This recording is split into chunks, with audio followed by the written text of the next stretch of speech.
Hi there. Monday, June 2nd, 2025. I'm Larissa, and we are reading The Pastures of Heaven by John Steinbeck. 3.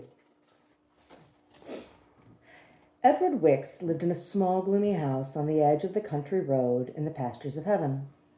Behind the house there was a peach orchard and a large vegetable garden. While Edward Wicks took care of the peaches, his wife and beautiful daughter cultivated the garden and got the peas and string beans and early strawberries ready to be sold in Monterey. Edward Wicks had a blunt brown face and small, cold eyes, almost devoid of lashes. He was known as the trickiest man in the valley. He drove hard deals and was never so happy as when he could force a few cents more out of his peaches than his neighbors did. When he could, he cheated ethically in horse trades. And because of his acuteness, he gained the respect of the community, but strangely became no richer. However, he liked to pretend that he was laying away money in securities. At school board meetings, he asked the advice of other members about various bonds, and in this way managed to give the impression that his savings were considerable. The people of the valley called him Shark Wicks. Shark, they said. Oh, I guess he's worth around 20,000, maybe more. He's nobody's fool. And the truth was that Shark never had more than $500 at one time in his life. Shark's greatest pleasure came of being considered a wealthy man. Indeed, he enjoyed it so much that the wealth itself became real to him. Seeing his imaginary fortune at $50,000, he kept a ledger in which he calculated his interest and entered records of his various investments. These manipulations were the first joy of his life. Oh my. An oil company was formed in Salinas with the purpose of boring a well in the southern part of Monterey County. When he heard of it, Shark walked over to the farm of John Whiteside to discuss the value of its stock. I've been wondering about the South County Oil Company, he said. Well, the geologist's report sounds good, said John Whiteside. I have always heard that there was oil in that section. I heard it years ago. John Whiteside was often consulted in such matters. Of course, I wouldn't put too much into it. Shark creased his lower lip with his finger and pondered for a moment. I've been turning it over in my mind, he said. It looks like a pretty good proposition to me. I got about 10,000 lying around that ain't bringing in what it should. I guess I better look into it pretty carefully. Just thought I'd see what your opinion was. But Shark's mind was already made up. When he got home, he took down a ledger and withdrew $10,000 from his imaginary bank account. Then he entered 1,000 shares of Southern Country Oil Company stock into his list of securities. From that day on, he watched the stock list feverishly. When the price rose a little, he went about whistling monotonously, and when the price dropped, he felt a lump of apprehension forming in his throat. At length, when there came a quick rise in the price of South Country, Shark was so elated that he went to the Pastures of Heaven general store and bought a black marble mantel clock with onyx columns on either side of the dial and a bronze horse to go on top of it. The men in the store looked wise and whispered that Shark was about to make a killing. A week later, the stock dropped out of sight and the company disappeared. The moment he heard the news, Shark dragged out his ledger and entered the fact that he had sold his shares the day before the break. He had sold with a $2,000 profit. Pat Humbert, driving back from Monterey, stopped his car on the county road in front of Shark's house. I heard you got washed out in that South County stock, he observed. Shark smiled contentedly. What do you think I am, Pat? I sold out 2 days ago. You ought to know as well as the next man that I ain't a sucker. I knew that stock was bum, but I also know it would take a rise so the backers could get out whole. When they unloaded, I did too. The hell you did, said Pat admiringly. And when he went into the general store, he passed the information on. Men nodded their heads and made new guesses at the amount of Shark's money. They admitted they hate to come up against him in a business deal. At this time, Shark borrowed $4,000 from a Monterey bank and bought a second-hand Fordson tractor. Gradually, his reputation for good judgment and foresight became so great that no man in the pastures of heaven thought of buying a bond or a piece of land or even a horse without first consulting Shark Wicks. With each of his admirers, Shark went carefully into the problem and ended by giving startlingly good advice. In a few years, his ledger showed that he had accumulated $125,000 through sagacious investing. When his neighbors saw that he lived like a poor man, they respected him the more because his riches did not turn his head. He was nobody's fool. His wife and beautiful daughter still cared for the vegetables and prepared them for sale in Monterey, while Shark attended to the 1,000 duties of the orchard. In Shark's life, there had been no literary romance. At 19, he took Catherine Mullock to 3 dances because she was available. This started the machine of precedent, and he married her because her family and all the neighbors expected it. Catherine was not pretty, but she had the firm freshness of a new weed and the bridling vigor of a young mare. After her marriage, she lost her vigor, and her freshness as a flower does once it has received pollen. Her face sagged, her hips broadened, and she entered into her second destiny, that of work. In his treatment of her, Shark was neither tender nor cruel. He governed her with the same gentle inflexibility he used on horses. Cruelty would have seemed to him a foolish indulgence. He never talked to her as to human, never spoke of his hopes or thoughts or failures, of his paper wealth, nor of his peach crop. Catherine would have been puzzled and worried if he had. Her life was sufficiently complicated without the added burden of another's thoughts and problems. The brown Wicks house was the only unbeautiful thing on the farm.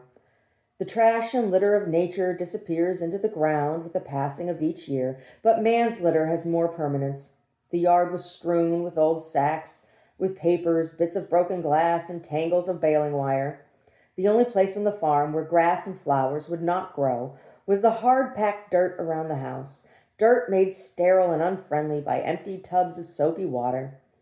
Shark irrigated his orchard, but he could see no reason for wasting good water around the house. When Alice was born, the women of the pastures of heaven came herding into Shark's house, prepared to exclaim that it was a pretty baby. When they saw it was a beautiful baby, they did not know what to say. Those feminine exclamations of delight, designed to reassure young mothers that the horrible reptilian creatures in their arms are human and will not grow up to be monstrosities, lost their meaning. Furthermore, Catherine had looked at her child with eyes untainted by the artificial enthusiasm with which most women smother their disappointments. When Catherine had seen that the baby was beautiful, she was filled with wonder and with awe and misgiving. The fact of Alice's beauty was too marvelous to be without retribution. Pretty babies, Catherine said to herself, usually turned out ugly men and women. By saying it, she beat off some of the misgiving, as though she had apprehended fate at its tricks and robbed it of potency by her foreknowledge. On that first day of visiting, Shark heard one of the women say to another in a tone of unbelief, "But it really is a pretty baby. How do you suppose it could be so pretty?" Shark went back to the bedroom and looked long at his little daughter. Out in the orchard, he pondered over the matter. The baby really was beautiful. It was foolish to think that he or Catherine or any of their relatives had anything to do with it, for they were all homely, even as ordinary people go. Clearly, a very precious thing had been given to him, and since precious things were universally coveted, Alice must be protected. Shark believed in God when he thought of it, of course, as that shadowy being who did everything he could not to understand. Alice grew and became more and more beautiful. Her skin was as lucent and rich as poppies. Her black hair had the soft crispness of fern stems. Her eyes were misty skies of promise. One looked into the child's serious eyes and started forward, thinking, something is in there that I know, something seems to remember sharply, or something I have spent all my life searching for. Then Alice turned her head. Why, it's only a lovely little girl. Shark saw this recognition take place in many people. He saw men blush when they looked at her, saw little boys fight like tigers when she was about. He thought he read covetousness in every male face. Often, when he was working in the orchard, he tortured himself by imagining scenes wherein gypsies stole the little girl. A dozen times a day he cautioned her against dangerous things, the hind heels of horses, the highness of fences, the danger that lurked in gullies, and the absolute suicide of crossing a road without carefully looking for approaching automobiles. Every neighbor, every peddler, and worst of all, every stranger he looked upon as a possible kidnapper. When tramps were reported in the pastures of heaven, he never let the little girl out of his sight. Picnickers wondered at Shark's ferocity in ordering them off his land. As for Catherine, the constantly increasing beauty of Alice augmented her misgiving. Destiny was waiting to strike, and that could only mean that Destiny was storing strength for a more violent blow. She became the slave of her daughter, hovered about, and did little services such as one might accord an invalid who is soon to die. In spite of the worship of the wickedness of their child, in spite of the worship of the Wicks for their child, and their fears for her safety, and their miser-like gloating over her beauty, they both knew that their lovely daughter was an incredibly stupid, dull, and backward little girl. In Shark, this knowledge only added to his fears, for he was convinced that she could not take care of herself and would become an easy prey to anyone who wished to make off with her.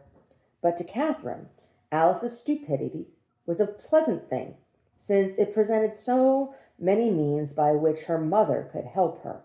By helping, Catherine proved a superiority and cut down, some extent, the great gap between them. Catherine was glad of every weakness in her daughter, since each one made her feel closer and more worthy.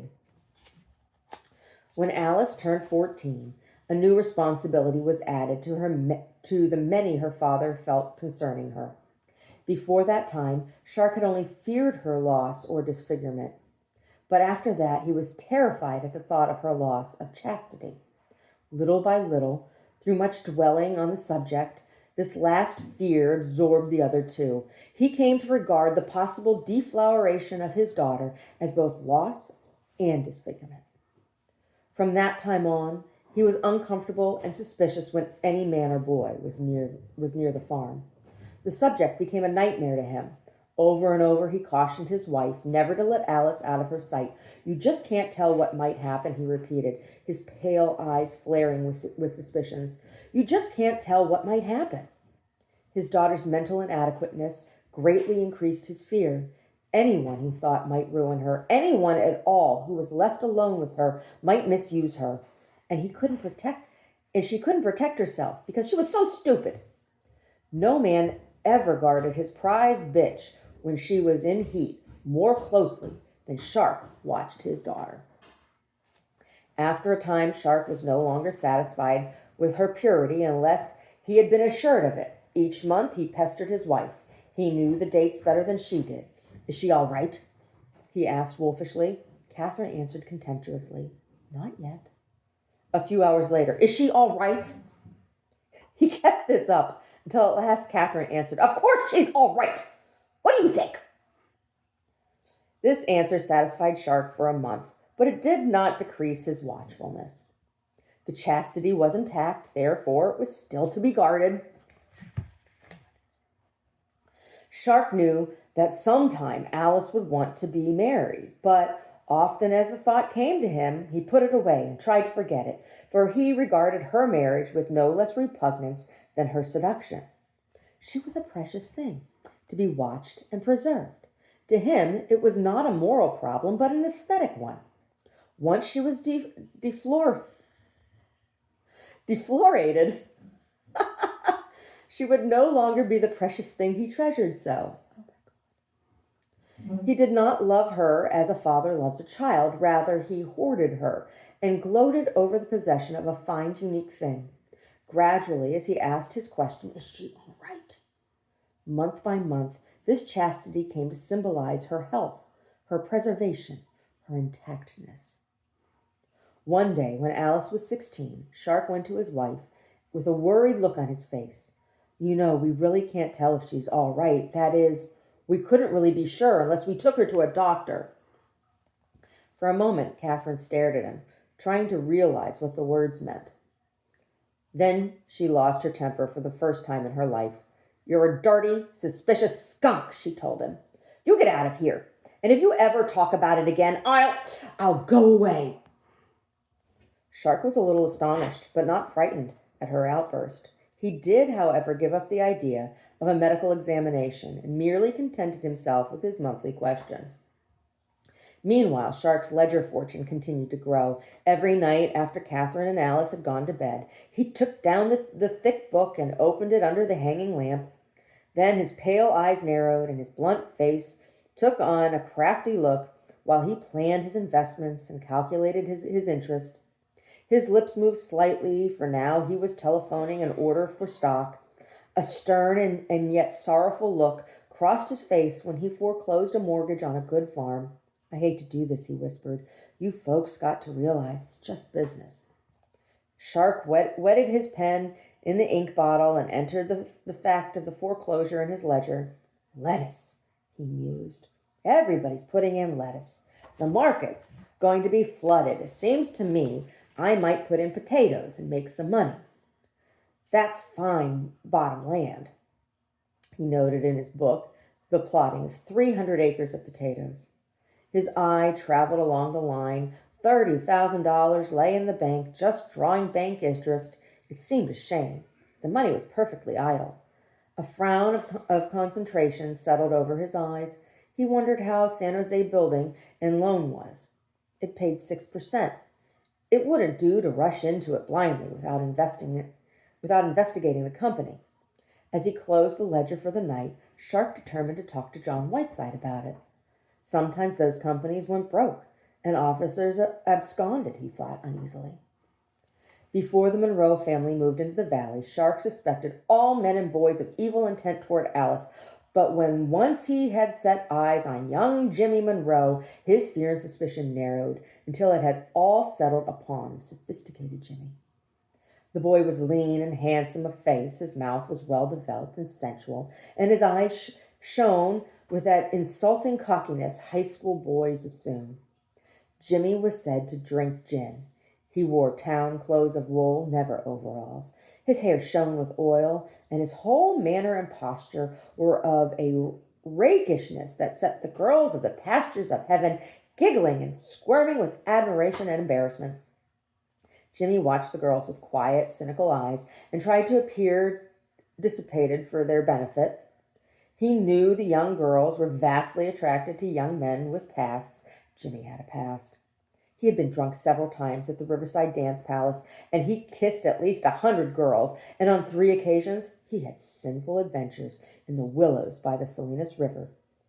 Jimmy tried to make his face confess his vicious life, but, fearing that his appearance was not enough, he set free a number of mischievous little rumors that darted about the pastures of heaven with flattering speed. Shark Wicks heard the rumors. In Shark there grew up a hatred of Jimmy Monroe that was born of fear of Jimmy's way with women. What chance, Shark thought, would beautiful, stupid Alice have against one so steeped in knowledge of worldliness? Before Alice had ever seen the boy, Shark forbade her to see him. He spoke with such vehemence that a mild interest was aroused in the dull brain of the girl. "Don't you ever let me catch you talking to that Jimmy Monroe," he told her. "Who's Jimmy Monroe, Papa?" "Never you mind who he is. Just don't let me catch you talking to him. You hear me? Why, I'll skin you alive if you even look at him." Shark had never laid a hand on Alice for the same reason that he would not have whipped a Dresden vase.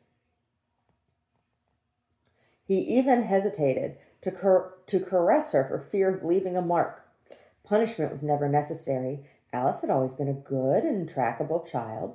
Badness must originate in an idea or an ambition. She had never experienced either. And again, you haven't been talking to that Jimmy Monroe, have you? No, Papa. Well, just don't let me catch you at it. After a number of repetitions of this order, a conviction crept into the thickened cells of Alice's brain that she would really like to see Jimmy Monroe. She even had a dream about him, which shows how deeply she was stirred. Alice very rarely dreamed about anything. In her dream, a man who looked like the Indian on her room calendar and whose name was Jimmy drove up in a shiny automobile and gave her a large, juicy peach. When she bit into her peach, the juice ran down her chin and embarrassed her. Then her mother awakened her, for she was snoring. Catherine was glad her daughter snored. It was one of the equaling imperfections, but at the same time it was not ladylike. Shark Wicks received a telegram. Aunt Nellie passed away last night, funeral Saturday. He got into his Ford and drove to the farm of John Whiteside to say he couldn't attend the school board meeting. John Whiteside was clerk of the board. Before he left, Shark looked worried for a moment and then said, "I've been wanting to ask you what you thought about that San Jose Building and Loan Company." John Whiteside smiled. "I don't know much about the particular company," he said. "Well, I've got $30,000 lying in the bank drawing 3%. I thought I could turn a little more interest than that if I looked around." John Whiteside pursed his lips and blew softly and tapped the stream of air with his forefinger. "Offhand, I'd say building and loan was your best bet." "Oh, that ain't my way of doing business. I don't want bets," Shark cut in. "If I can't see a pure profit in a thing, I won't go into it. Too many people bet." That was only a manner of speaking, Mr. Wicks. Few building and loan companies go under, and they pay good interest. "I'll look into it anyway," Shark decided. "I'm going up to Oakland for Aunt Nellie's funeral, and I'll just stop off a few hours in San Jose and look into this company." At the Pastures of Heaven General Store that night, there were new guesses made at the account of Shark's wealth, for Shark had asked the advice of several men. "Well, anyway, there's one thing you can say," T.B. Allen concluded. "Shark Wicks is nobody's fool. He'll ask a man's advice as well as the next one, but he's not going to take anybody's say-so until he looks into it himself." "Oh, he's nobody's fool," the gathering concurred. Shark went to Oakland on Saturday morning, leaving his wife and daughter alone for the first time in his life. On Saturday evening, Tom Bremen called by to take Catherine and Alice to a dance at the schoolhouse. "Oh, I don't think Mr. Wicks would like that," Catherine said in a thrilled, frightened tone. "He didn't tell you not to go, did he?" "No, but he's never been away before. I don't think he'd like it." "He just never thought of it," Tom Bremen assured her. "Come on, get your things." "Let's go, Ma," said Alice. Catherine knew her daughter could make such an easy decision because she was too stupid to be afraid. Alice was no judge of consequences. She couldn't think of the weeks of torturing conversation that would follow when Shark returned. Catherine could hear him already. "I don't see why you'd want to go when I wasn't there. When I left, I kind of thought you two would look after the place, and first thing you did was run off to a dance." And then the questions. Who did Alice dance with? Well, what did he say? Why didn't you hear it? You ought to have heard. There would be no anger on Shark's part, but for weeks and weeks he would talk about it. Just keep talking about it until she hated the whole subject of dances. And when the right time of the month came around, his questions would buzz like mosquitoes until he was sure Alice wasn't going to have a baby. Catherine didn't think it worth the fun of going to the dance if she had to listen to all the fuss afterwards. "Let's go, Ma," Alice begged her. "We never went any place alone in our lives." A wave of pity arose in Catherine. The poor girl had never had a moment of privacy in her life. She had never talked nonsense with a boy because her father would not let her out of his earshot. "All right," she decided breathlessly. "If Mr. Bremen will wait till we get ready, we will go." She felt very brave to be encouraging Shark's unease. Too great beauty is almost as great a disadvantage to a country girl as ugliness is. When the country boys looked at Alice, their throats tightened, their hands and feet grew restless and huge, and their necks turned red. Nothing could force them to talk to her nor to dance with her. Instead, they danced furiously with less beautiful girls, became as noisy as self-conscious children, and showed off frantically. When her head was turned, they peeked at Alice, but when she looked at them, they strove to give an impression of unawareness of her presence. Alice, who had always been treated in this way, was fairly unconscious of her beauty. She was almost resigned to the status of a wallflower at the dances. Jimmy Monroe was leaning against a wall, with elegant nonchalance and superb ennui, when Catherine and Alice entered the schoolhouse door. Jimmy's trousers had 27-inch bottoms. His patent leather shoes were as square across the toes as bricks. A black jazz bow tie fluttered at the neck of a white silk shirt, and his hair lay glitteringly on his head. Jimmy was a town boy. He swooped like a lazy hawk. Before Alice had taken off her coat, he was beside her. In the tired voice he had acquired in high school, he demanded, "Dancing, baby?" "Huh?" said Alice. "How'd you like to dance with me?" "Dance, you mean?" Alice turned her smoky, promiseful eyes on him, and the stupid question became humorous and delightful, and at the same time it hinted at other things which moved and excited even the cynical Jimmy. "Dance?" he thought she asked. "Only dance?" And in spite of his high school training, Jimmy's throat tightened, his feet and hands shifted nervously, and the blood rose to his neck. Alice turned to her mother, who was already talking with Mrs. Bremen, that peculiar culinary gable of housekeepers. "Ma," said Alice, "can I dance?" Catherine smiled. "Go on," she said, "and then enjoy yourself for once." Jimmy found that Alice danced badly. When the music stopped, "It's hot in here, isn't it? Let's stroll outside," he suggested. And then he led her out under the willow trees in the schoolhouse yard. Meanwhile, a woman who had been standing on the porch of the schoolhouse went inside and whispered in Catherine's ear. Catherine stared up and hurried outside. "Alice!" she called wildly. "Alice, you come right here." When the wayward two appeared out of the shadows, Catherine turned on Jimmy. "You keep away, do you hear me? You keep away from this girl or you'll get into trouble." Jimmy's manhood melted. He felt like a sent-home child. He hated it, but he couldn't override it. Catherine led her daughter into the schoolhouse again. "Didn't your father tell you to keep away from Jimmy Monroe, didn't he?" she demanded. Catherine was terrified. "Was that him?" Alice whispered. "Sure it was. What were you two doing out there?" "Kissing," said Alice in an awed voice. Catherine's mouth dropped open. "Oh, Lord," she said. "Oh, Lord, what shall I do?" "Is it bad, Mom?" Catherine frowned. No, of course it's not bad," she cried. "It's good, but don't you ever let your father know about it. Don't you tell him, even if he asked you. He'd go crazy. And you sit here beside me the rest of the evening, and don't you see Jimmy Monroe anymore, will you? Maybe your father won't hear about it. Oh, Lord, I hope he doesn't hear about it." On Monday, Shark Wicks got off the evening train in Salinas and took a bus to the crossroad which ran from the highway into the pastures of heaven. Shark clutched his bag and began the 4-mile walk home. The night was clear and sweet and heavy with stars. The faint, mysterious sounds of the hills welcomed him home and set up reveries in his head so that he forgot his footsteps. He had been pleased with the funeral. The flowers were nice, and there were so many of them. The weeping of the women and the solemn tiptoeing of the men had set up a gentle sorrow in Shark, which was far from unpleasant.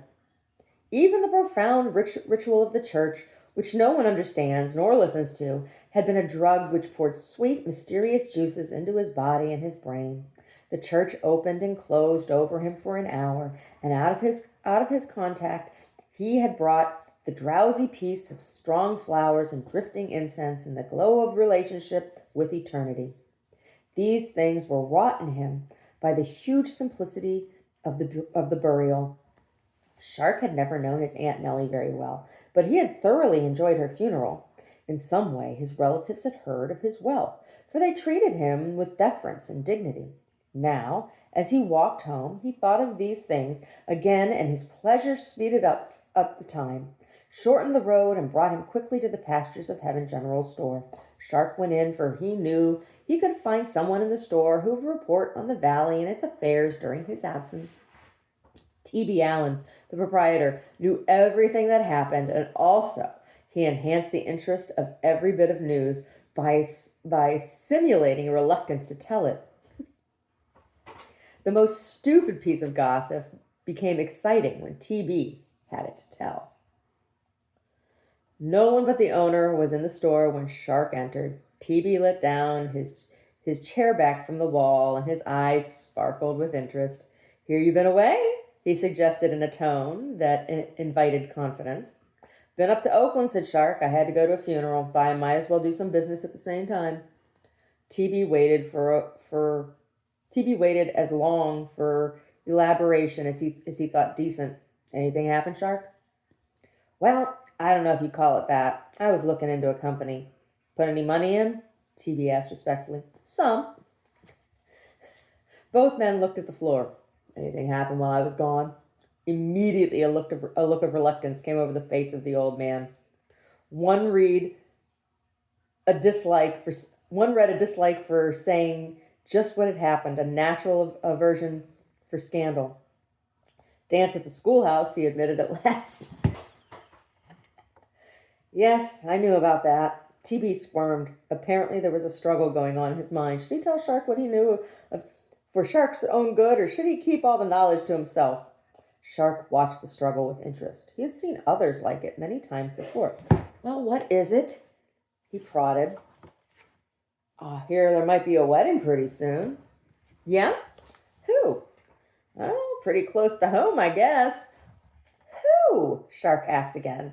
T.B. struggled vainly and lost. "You," he admitted. Shark chuckled. "Me?" "Alice?" Shark stiffened and stared at the old man. Then he stepped forward and stood over him threateningly. "What do you mean? Tell me what you mean, you." T.B. knew he had overstepped. He cowered away from Shark. "Now don't, Mr. Wicks. Don't you do nothing. Tell me what you mean. Tell me everything." Shark grasped T.B. by the shoulder and shook him fiercely. "Well, it was only at the dance, just at the dance." "Alice was at the dance?" "Uh-huh." "What was she doing there?" "I don't know. I mean, nothing." Shark pulled him out of his chair and stood him roughly on his fumbling feet. "Tell me," he demanded. The old man whimpered. "She just walked out in the yard with Jimmy Monroe." Shark had both of the shoulders now. He shook the terrified storekeeper like a sack. "Tell me, what did they do?" "I don't know, Mr. Wicks." "Tell me." "Well, Miss Burke said they were kissing." Shark dropped the sack and sat down. He was appalled with a sense of loss. While he glared at T.B. Allen, his brain fought with the problem of his daughter's impurity. What did not occur to him that the passage had stopped with a kiss. Shark moved his head, and his eyes roved helplessly around the store. T.B. saw his eyes pass over the glass-fronted gun case. "Don't you do nothing, Shark," he cried. "Them guns ain't yours." Shark hadn't seen the guns at all, but now his attention was directed toward them. He leapt up, threw open the sliding glass door, and took out a heavy rifle. He tore off the price tag and tossed a box of cartridges into his pocket. Then, without a glance at the storekeeper, he strode out into the dark. And old T.B. was at the telephone before Shark's quick footsteps had died into the night. As Shark walked along toward the Monroe's place, his thoughts raced hopelessly. He was sure of one thing. Now that he had walked a little, he didn't want to kill Jimmy Monroe. He hadn't even been thinking about shooting him until the shopkeeper suggested the idea. Then he had acted upon it without thinking. What could he do now? He tried to picture what he would do when he came to the Monroe house. Perhaps he would have to shoot Jimmy Monroe. Maybe things would fall out in a way that would force him to commit murder to maintain his dignity in the pastures of heaven. Shark heard a car coming and stepped into the brush while it roared by with a wide open throttle. He would be getting there pretty soon, and he didn't hate Jimmy Monroe. He didn't hate anything except the hollow feeling that had entered him when he heard of Alice's loss of virtue. Now he could only think of his daughter as one who was dead. Ahead of him, he could see the lights of the Monroe house now, and Shark knew that he couldn't shoot Jimmy. Even if he were laughed at, he couldn't shoot the boy. There was no murderer in him.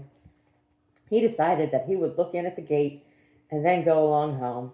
Maybe people would laugh at him, but he simply could not shoot anybody. Suddenly, a man stepped out of the shadow of a bush and shouted at him, "Put down that gun, Wicks, and put up your hands." Shark laid the rifle on the ground with a kind of tired obedience. He recognized the voice of the deputy sheriff. "Hello, Jack," he said. Then there were people all around him. Shark saw Jimmy's frightened face in the background. Brett Monroe was frightened too. He said, "What did you want to shoot Jimmy for? He didn't hurt you. Old TB phoned me. I've got to put you where you can't do any harm." "You can't jail him," the deputy said. "He hasn't done anything. Only thing you can do is put him under bond to keep the peace." "Is that so? I guess I have to do that then." Bert's voice was trembling. "You better ask for a big bond," the deputy went on. "Shark's a pretty rich man." "Come on. We'll take him into Salinas now, and you can make your complaint." The next morning, Shark Wicks walked listlessly into his house and lay down on his bed. His eyes were dull and tired, but he kept them open. His arms lay as loosely as a corpse's arms beside him. Hour after hour, he lay there. Catherine, from the vegetable garden, saw him go into the house. She was bitterly glad of the slump of his shoulders and of his head's weak carriage. But when she went in to get luncheon ready, she walked on her toes and cautioned Alice to move quietly. At 3 o'clock, Catherine looked into the bedroom door.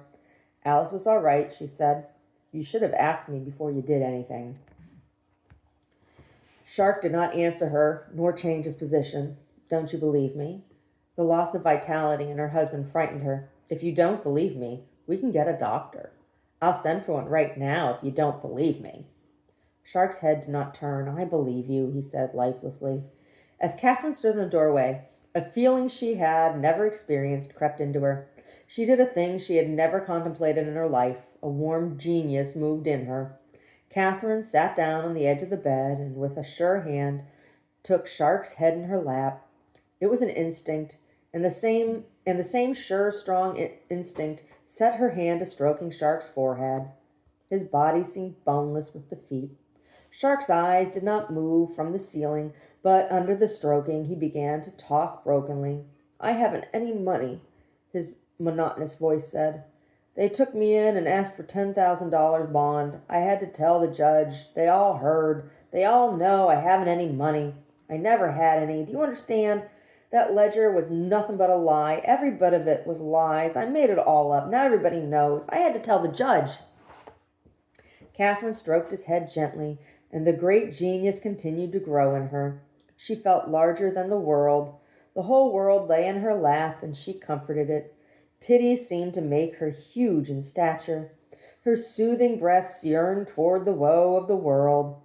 "I didn't mean to hurt anyone," Shark went on. "I wouldn't have shot Jimmy. They caught me before I could turn back. They thought I meant to kill him, and now everybody knows I haven't any money." He lay limply and stared upward. Suddenly the genius in Catherine became power, and the power gushed in her body and flooded her. In a moment, she knew what she was and what she could do. She was exultantly happy and very beautiful.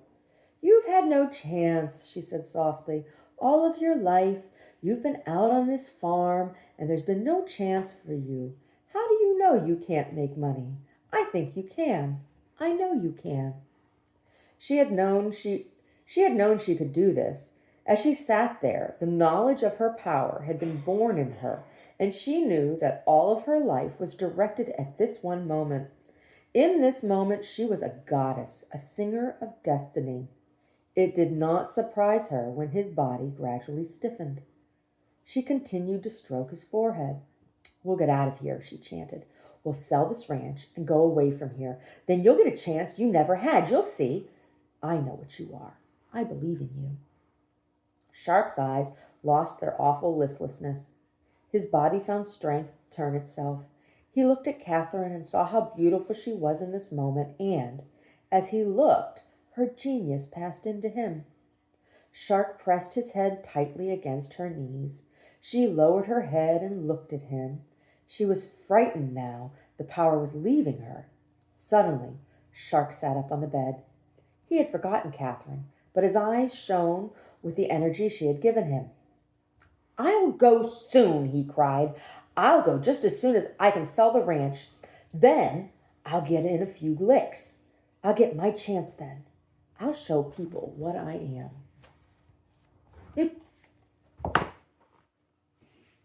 Yeah, maybe. I don't know. Ugh.